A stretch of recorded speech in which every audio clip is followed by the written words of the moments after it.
지난 시간에는 워런 버핏이 벤저민 그레이엄에게 가치 투자를 배우고 안전마진과 담배꽁초 투자법이라는 개념을 실전에서 체득하는 과정을 살펴봤습니다. 오늘은 버핏이 이 배움을 들고 고향 오마하로 돌아와 처음으로 자신만의 이름을 걸고 투자를 시작한 시기를 다뤄보려 합니다. 바로 1956년부터 1969년까지 이어진 버핏 파트너십 시기입니다. 이 13년은 버핏이 아직 억만장자도 유명 인사도 아니었던 시기입니다. 하지만 이 기간 동안 그는 이미 훗날 버크셔 해서웨이를 이끌게 될 투자 원칙과 실적을 보여주기 시작합니다. 그레이엄 뉴먼에서 일하던 버핏은 1956년 그레이엄이 은퇴를 결정하면서 회사가 청산되자 고향 오마하로 돌아옵니다. 이때 버핏은 25살이었습니다. 그는 곧바로 자신만의 투자 조합을 꾸리기로 결심하는데 가족과 지인들에게서 자금을 모아 버핏 파트너십이라는 이름의 투자 조합을 설립합니다. 이 조합의 구조는 당시로서도 그리고 지금 기준으로도 독특했습니다. 버핏 본인은 조합에 아주 적은 금액만 직접 출자했고 대신 조합을 운용하는 역할, 즉 무한 책임사원, 제너럴 파트너와를 맡았습니다. 나머지 투자자들은 유한 책임사원으로 자금을 맡기는 구조였습니다. 수수료 구조도 특징적이었습니다. 버핏은 매년 일정 수익률, 통상적으로 6% 정도의 기준선을 넘는 초과 수익에 대해서만 자신의 성과 보수를 가져가는 방식을 택했습니다. 만약 그 기준을 넘지 못하면 버핏은 보수를 받지 않았습니다. 이는 투자자들과 이해관계를 최대한 일치시키려는 구조였다고 볼 수 있습니다. 버핏 파트너십 초기, 버핏이 사용한 투자 방식은 스승 그레이엄에게 배운 방식 그대로였습니다. 시장에서 저평가된 기업, 특히 회사의 청산 가치나 순자산 가치보다도 낮은 가격에 거래되는 기업들을 찾아내 매수하는 방식이었습니다. 이런 기업들은 화려하지 않았지만 가격 자체가 워낙 저평가되어 있었기 때문에 안전마진이 충분히 확보된 투자였습니다. 이 시기 버핏이 다뤘던 방식에는 몇 가지 유형이 있었다고 알려져 있습니다. 저평가된 자산을 사서 시세 정상화를 기다리는 방식, 그리고 기업 인수합병이나 청산 같은 특정 이벤트가 예정된 상황에서 발생하는 가격 차이를 노리는 방식, 이른바 워크아웃 또는 차익거래성 투자도 병행했습니다.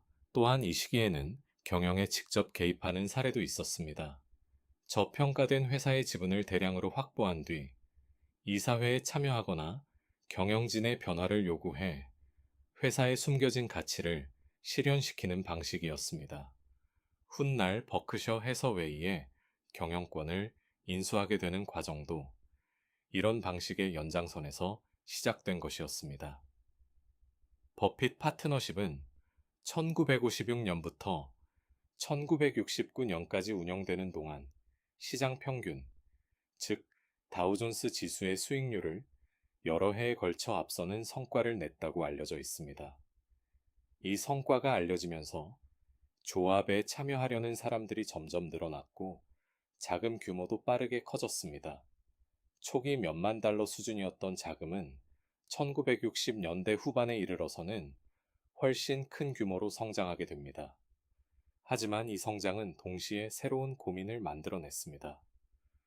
운용 자금이 커질수록 그레이엄식으로 저평가된, 그것도 충분히 매력적인 규모의 기업을 찾아내는 일이 점점 더 어려워졌기 때문입니다. 시장에 알려지지 않은 숨은 저평가 기업은 애초에 그 수가 한정적일 수밖에 없었고, 자금이 커질수록 그런 기업 하나에 투자할 수 있는 비중도, 그런 기업을 찾는 빈도도 줄어들 수밖에 없었습니다. 1969년 버핏은 예상치 못한 결정을 내립니다. 실적이 나빠서가 아니라 오히려 성공적으로 운영되고 있던 버핏 파트너십을 스스로 청산하기로 한 것입니다. 버핏이 당시 투자자들에게 보낸 서한들을 보면 그 이유를 짐작할 수 있습니다. 그는 당시 시장이 전반적으로 과열되어 있고 자신이 이해하고 확신할 수 있는 저평가된 투자 대상을 찾기가 갈수록 어려워지고 있다고 판단했습니다. 확신이 서지 않는 시장에서 무리하게 자금을 운용하기보다는 조합을 정리하는 편이 투자자들에게 더 낫다고 본 것입니다. 조합을 청산하면서 버핏은 투자자들에게 현금이나 자신이 이미 상당한 지분을 보유하고 있던 버크셔 해서웨이 주식으로 지분을 돌려주는 방식을 택했습니다. 이 과정에서 적지 않은 투자자들이 버크셔 해서웨이의 주주로 남게 되었고, 이는 훗날 버크셔가 성장하면서 초기 투자자들에게 막대한 수익을 안겨주는 결과로 이어집니다. 이 결정은 단순한 은퇴나 휴식이 아니었습니다. 버핏은 조합 청산 이후에도 계속 투자를 이어갔고, 이때부터 그의 활동 무대는 자연스럽게 버크셔 해서웨이로 옮겨가게 됩니다. 정리해 보겠습니다. 버핏은 1956년 오마하로 돌아와 가족과 지인들의 자금으로 버핏 파트너십을 설립했고, 그레이엄에게 배운 원칙을 바탕으로 13년간 시장 평균을 앞서는 실적을 냈습니다. 하지만 자금 규모가 커지고 시장이 과열되자 1969년 스스로 조합을 청산하는 결정을 내립니다. 이 시기는 버핏이 아직 오마하의 현인으로 불리기 훨씬 전 묵묵히 실력을 쌓아가던 시기였습니다.